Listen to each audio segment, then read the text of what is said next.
actually a very good question. I think you can certainly understand why these economists around the world are so pessimistic about the entire situation, about the outlook of the global economy, if you can understand the direct impact of the pandemic on the global economy itself.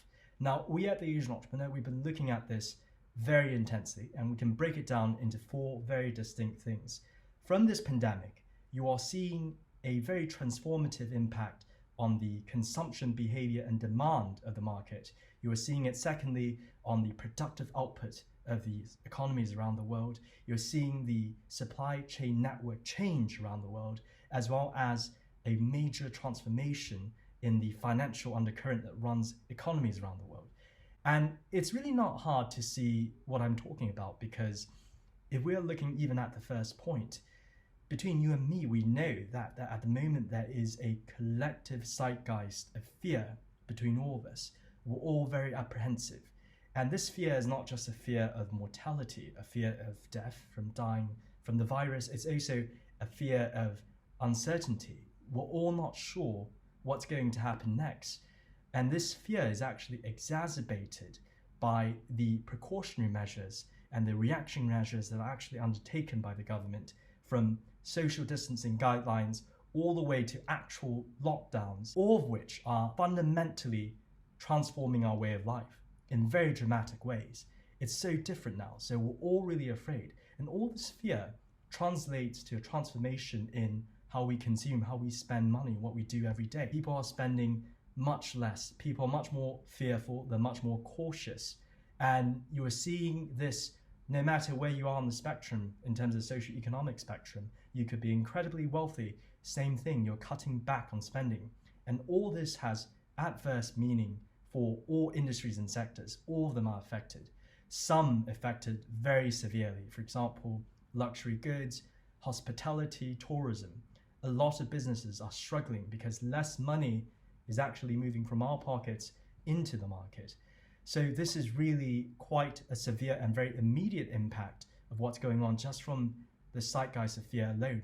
But then secondly, we are also seeing this giant stunt in the productive output of the world. You can imagine why. These measures around the world that forces business to close down, especially, for example, manufacturing businesses, factories, they're now not able to produce goods, not able to bring goods to other businesses, bring it into the market, which affects the movement of capital in the market as well. But not only production of goods, the production of services is stunted, because if you can't work in offices, you can't go out and work with your colleagues, you're unable to create services as well. And that has severe impact on the production side of the entire economy as well. Goods and services both stunted. And if you look at supply as well, supply chain network of the world, as these countries close their borders and within them themselves are all internally closed, all these partners that we work with around the world, either as our suppliers, either as our intermediaries, they're no longer able to provide us their goods and their services. So we have this major cut in our supply chain, and this affects businesses around the world, especially when, suppose your business relies entirely on the supply from somewhere around the world. You're now essentially stuck.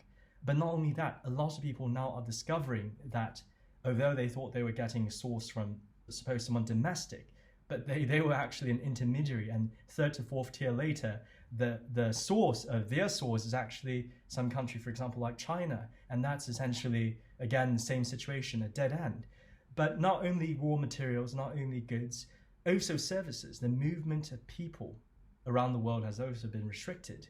So now we're not able to actually collaborate with our partners directly to work with them unless we go around through perhaps a digital route.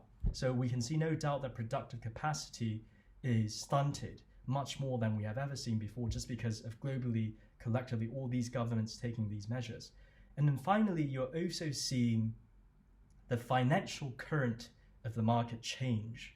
It's very interesting because the apprehension that we have talked about, from the consumers, between me and you, it's also translating to investment activity, to capital flow around the world. Now, you can see it at the micro level. I mean, we're talking about, for example, private equity.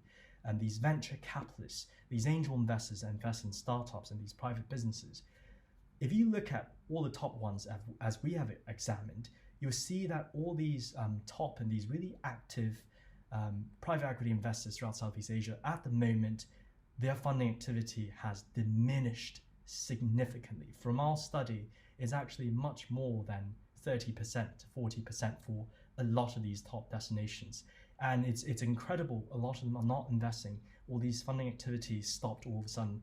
An entrepreneur who's looking to raise money, at the moment, they're essentially stuck. No one is trying to put in money anywhere. And why? Understandable.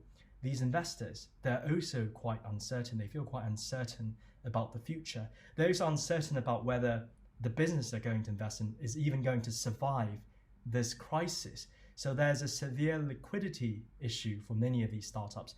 But we're also seeing the same thing on a more macro level. The foreign direct investments around the world have also diminished significantly.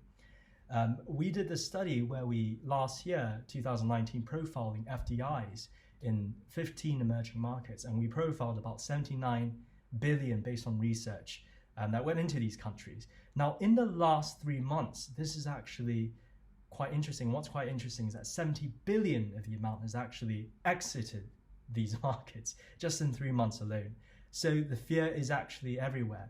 And this is really important because it also means, from an investment standpoint, less money is going into the market. Now, if you take everything we just talked about and you put it together, then the picture is really clear. We have a very vicious cycle. And what's causing all this?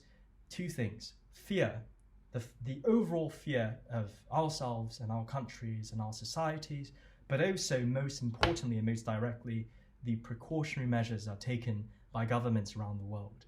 Now, you have to understand, we are facing a human pandemic, and perhaps the only solution is to do these things. There will be economic impact, and human life is much more important than, suppose, wealth or capital, the movement of wealth and capital. So this is a sacrifice that has been made.